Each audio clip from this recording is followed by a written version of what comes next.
How to log out of Amazon app on your mobile. So the very first thing you want to do is to head over to your application Amazon.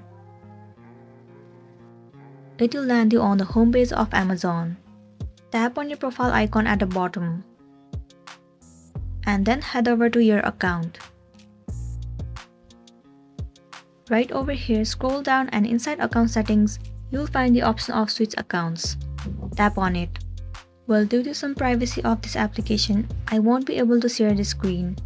But in this page, what you want to do is simply tap on manage at the top right corner. Your account will be shown to you.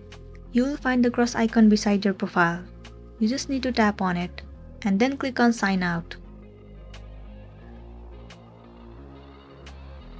There you go, you have been successfully logged out of your Amazon application. That's all for today, and this was a tutorial video on how to log out of your Amazon application.